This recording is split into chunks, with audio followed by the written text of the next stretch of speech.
So today we are going to see the important commands which the Claude Code provides us. All right, so let's begin.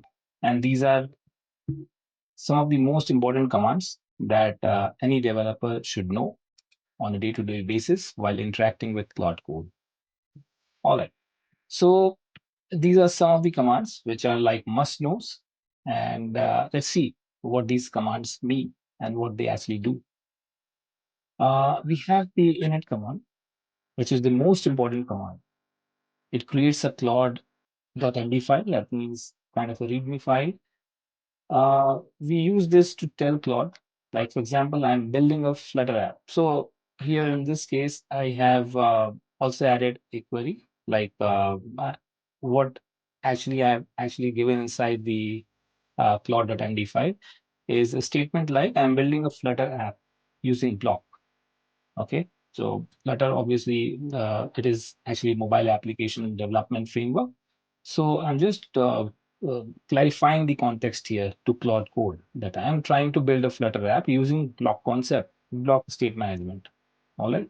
So it doesn't suggest me a provider state management by mistake. Okay. These kind of things we can give inside your Claude.md file to set the context of the model. Okay.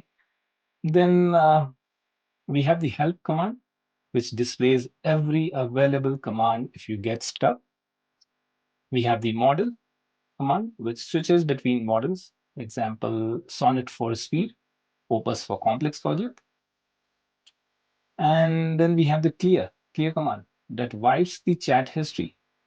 Use this when starting a completely new task to keep Claude from getting confused by the old code. So obviously it is like clearing the cache of the Claude's memory just in case if it gets confused with the previous commands that it has already suggested you or has already worked on those commands.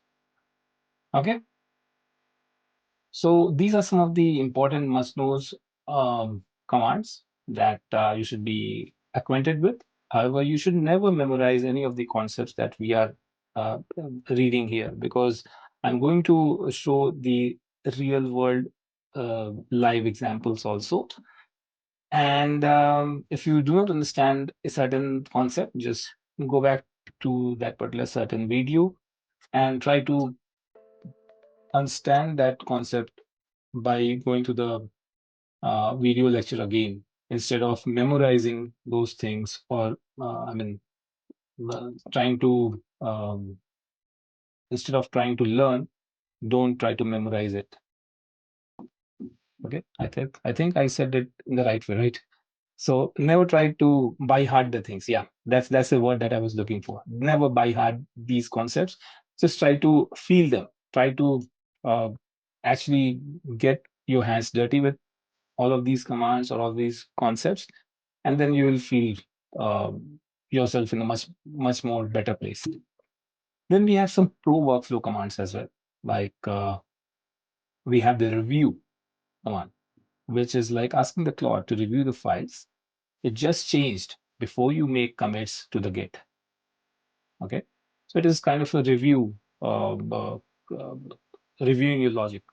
Uh, Then rewind. If Claude makes a mess of your script, this command lets you undo back to previous state.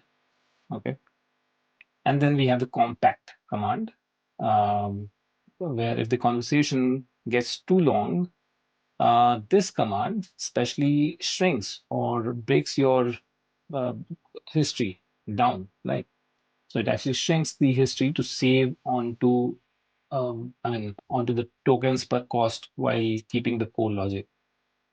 All right.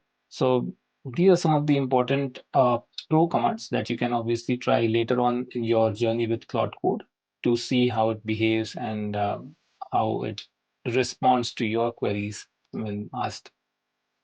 All right. So I think that is all for now for for the video in continuation to Claude Code. Let's meet in some other section of the video where we will be seeing the installation part of Claude Code and obviously the live workings of it. That is all for now. Thank you very much for your time. See you. Bye.